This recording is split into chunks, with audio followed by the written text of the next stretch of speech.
जी अस्सलाम वालेकुम सर। अज एतवार का दिन है, लंच का टाइम है। ठीक है, अज तुम बोंग पाया जेड़ा ना ओदी रेसिपी दसांगे कि बोंग पाया किस तरह बनता है। और दूसरी गल, अगर आवाज शोर आंदा होवे तो उस वास्ते माजरत है, क्योंकि किचन का काम है। किचन दे तुहानू पता बरोर वगैरह लगे होंदे न, ठीक है ना। उसकी वजह तो जेड़ा ना आवाज शोर बहुत ज्यादा होएगा तो ओदे वास्ते माजरत। पहले असी सर जी ऑयल पावांगे। ऑयल तकरीबन 1-1.5 किलो।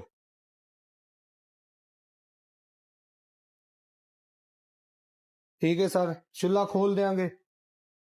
अच्छा सर जी, उस तो बाद जेड़ा ना ਇਹ ਇਹ ਬੋਂਗ ਹੈ, ਇਹ ਵੱਡਾ ਗਾय ਦਾ ਪਾਇਆ ਹੈ, ਠੀਕ ਹੈ। ਇਹ ਤਕਰੀਬਨ 2 ਕਿਲੋ ਬੋਂਗ ਹੈ। ਦੋ ਜਿਹੜੇ ਨਾ ਪਾਏ ਨੇ, ਠੀਕ ਹੈ। ਬੋਂਗ ਬੀਫ ਹੁੰਦਾ ਹੈ ਸਰ ਜੀ ਇਹ, ਠੀਕ ਹੈ ਨਾ। ਪੁੱਠ ਦਾ ਗੋਸ਼ਤ ਜਿਨ ਕਹਿੰਦੇ ਨੇ, ਠੀਕ ਹੈ, ਬੀਫ। ਠੀਕ ਹੈ, ਉਸ ਤੋਂ ਬਾਅਦ ਸਰ ਜੀ ਇਹ ਪਿਆਜ਼ ਹੈ, ਤਕਰੀਬਨ 1-1.5 ਕਿਲੋ ਪਿਆਜ਼ ਹੈ।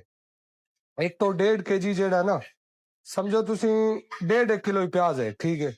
ਇਹਦੇ ਜੇ ਪਾਵਾਂਗੇ, ਪਹਿਲੇ ਅਸੀਂ ਪਿਆਜ਼ ਪਾਵਾਂਗੇ। ਇਹ ਦੇਖੋ,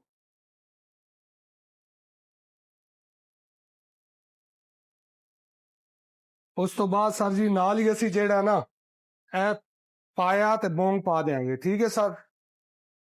ਚਮਚ ਦੇ ਨਾਲ ਇਹ ਮਿਕਸ ਕਰਾਂਗੇ ਸਰ। ਇਸ ਨੂੰ ਥੋੜੀ ਦੇਰ ਸਰ ਜੀ ਮਿਕਸ ਕਰਾਂਗੇ।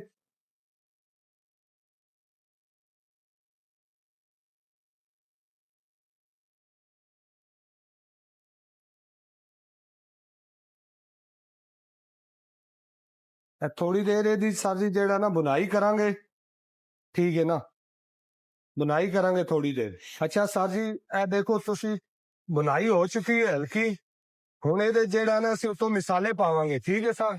ਆਹ ਤੁਹਾਨੂੰ ਮਸਾਲੇ ਚੈੱਕ ਕਰਾਣੇ ਆ। ਨਮਕ ਸਰ ਜੀ, ਉਸ ਤੋਂ ਬਾਅਦ ਲਾਲ ਮਿਰਚ ਪਾਊਡਰ,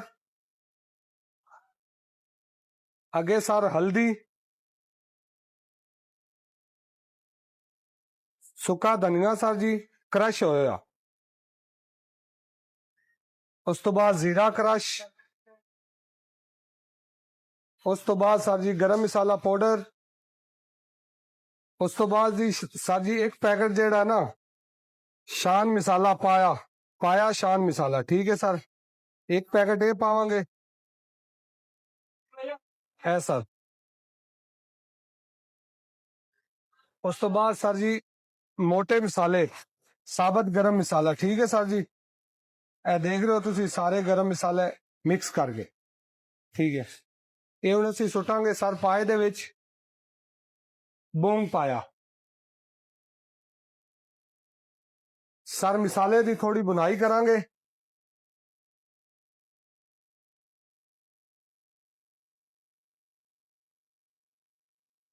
ਮਸਾਲੇ ਨੂੰ ਥੋੜਾ ਅੱਛੀ ਤਰ੍ਹਾਂ ਜਿਹੜਾ ਨਾ ਬੁਨਾਈ ਕਰ ਲੈਣੀ ਸਰ। ਮਸਾਲਾ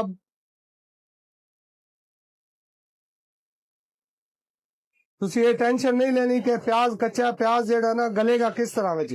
ਪਿਆਜ਼ ਬਿਲਕੁਲ ਜਿਹੜਾ ਨਾ ਤੁਹਾਨੂੰ ਨਜ਼ਰ ਹੀ ਨਹੀਂ ਆਏਗਾ। ਔਰ ਇਹ ਯਾਦ ਰੱਖਣਾ, ਬੋਂਗ ਪਾਇਨ ਜਿਹੜਾ ਨਾ ਗਾੜਾ ਕਰਨ ਵਾਸਤੇ ਆਟਾ ਵਗੈਰਾ ਨਹੀਂ ਲਾਣਾ, ਕੋਈ ਚੀਜ਼ ਉੱਤੋਂ ਨਹੀਂ ਲਾਣੀ। ਪਾਏ ਦੇ ਅੰਦਰ ਆਪਣੀ ਜਿਹੜਾ ਨਾ ਲੇਸ ਇਤਨੀ ਹੁੰਦੀ ਹੈ ਕਿ ਉਹ ਗਾੜਾ ਹੋ ਜਾਂਦਾ ਹੈ, ਠੀਕ ਹੈ ਸਰ। ਇਹ ਤੁਸੀਂ ਦੇਖੋ ਬੁਨਾਈ ਮੁਕੰਮਲ ਹੋ ਚੁੱਕੀ ਹੈ। ਇਸ ਤੋਂ ਬਾਅਦ ਸਰ ਜੀ ਇਹਦੇ ਪਾਵਾਂਗੇ ਪਾਣੀ। ਇਹ ਸਰ ਤਕਰੀਬਨ ਜਿਹੜਾ ਨਾ 5 ਕਿਲੋ ਹੈ, ਫਾਈਨਲ ਸਮਝੋ 5 ਕਿਲੋ ਤਕਰੀਬਨ ਨਹੀਂ ਹੈ। ਇੱਕ ਡੱਬਾ ਪਾਵਾਂਗੇ ਪਾਣੀ ਦਾ। ਅੱਛਾ, ਪਾਣੀ ਪਾਣ ਤੋਂ ਬਾਅਦ ਸਰ ਜੀ ਜਿਹੜਾ ਨਾ, ਠੀਕ ਹੈ, ਇਹਦਾ ਹੁਣ ਉਬਾਲਾ ਆਉਣ ਦਾ ਇੰਤਜ਼ਾਰ ਕਰਨਾ ਹੈ। ਜਦੋਂ ਤੱਕ ਉਬਾਲਾ ਨਹੀਂ ਆਉਂਦਾ ਉਦੋਂ ਤੱਕ ਚੁੱਲ੍ਹਾ ਜਿਹੜਾ ਨਾ ਸਲੋ ਨਹੀਂ ਕਰਨਾ, ਠੀਕ ਹੈ। ਉਬਾਲਾ ਆ ਜਾਏਗਾ ਸਰ ਜੀ, ਇਹਨੂੰ ਦਮ ਦੇ ਦੇਣਾ ਤਕਰੀਬਨ ਜਿਹੜਾ 2 ਤੋਂ 2.5 ਘੰਟੇ ਦਾ, ਠੀਕ ਹੈ। ਮਾਜ਼ਰਤ ਦੇ ਨਾਲ ਫਾਈਨਲ ਵੀਡੀਓ ਤਿਆਰ ਦੀ ਜਿਹੜਾ ਨਾ ਉਹ ਨਹੀਂ ਆਏਗੀ, ਲੇਕਿਨ ਰੈਸਪੀ ਜਿਹੜੀ ਹੈ ਨਾ ਸਰ ਜੀ ਉਹ ਮੁਕੰਮਲ ਹੀ ਹੈ। ਉਸ ਤੋਂ ਬਾਅਦ ਹਰ ਬੰਦੇ ਨੂੰ ਪਤਾ ਹੁੰਦਾ ਹੈ ਕਿ ਕਿਹੜੀ ਚੀਜ਼ ਕਿਤਨਾ ਕੱਚੀ ਹੈ ਜਾਂ ਪੱਕੀ ਹੈ, ਠੀਕ ਹੈ ਨਾ। ਬੱਚੇ ਤੇ ਕੋਈ ਨਹੀਂ, ਕੋਈ ਵੀ ਬੰਦਾ, ਠੀਕ ਹੈ। ਅੱਛਾ ਸਰ ਜੀ, ਤੁਸੀਂ ਦੇਖ ਰਹੇ ਹੋ ਬੋਂਗ ਪਾਇਨ ਜਿਹੜਾ ਨਾ ਉਬਾਲਾ ਆ ਗਿਆ, ਠੀਕ ਹੈ। ਇਸ ਨੂੰ ਹੁਣ ਅਸੀਂ ਲਾਵਾਂਗੇ ਦਮ ਜਿਹੜਾ ਨਾ 2 ਤੋਂ 2.5 ਘੰਟੇ ਦਮ ਲਾਵਾਂਗੇ, ਠੀਕ ਹੈ ਸਰ।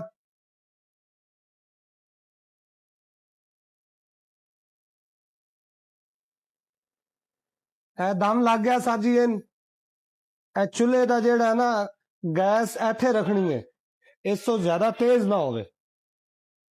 ਠੀਕ ਹੈ ਸਰ ਜੀ। ਬਾਕੀ ਇਨਸ਼ਾਅੱਲਾ ਤੁਹਾਨੂੰ ਜਿਹੜਾ ਨਾ ਅਗਲੀ ਵੀਡੀਓ 'ਚ ਮਿਲਾਂਗੇ। ਤੁਹਾਨੂੰ ਮੈਂ ਪਹਿਲੇ ਵੀ ਦੱਸਿਆ ਮੇਰਾ ਰੈਸਟੋਰੈਂਟ ਦਾ ਕੰਮ ਹੈ, ਠੀਕ ਹੈ ਨਾ। ਸ਼ੋਰ ਹੁੰਦਾ ਹੈ ਵੀਡੀਓ ਦੇ ਵਿੱਚ, ਅਗਰ ਸ਼ੋਰ ਆਵੇ ਤੇ ਉਸ ਵਾਸਤੇ ਜਿਹੜਾ ਨਾ ਮਾਜ਼ਰਤ ਹੈ। ਤੇ ਇਨਸ਼ਾਅੱਲਾ ਅੱਲਾ ਖੈਰ ਕਰੇਗਾ। ਸਾਰੇ ਦੋਸਤਾਂ ਨੂੰ अस्सलाम वालेकुम।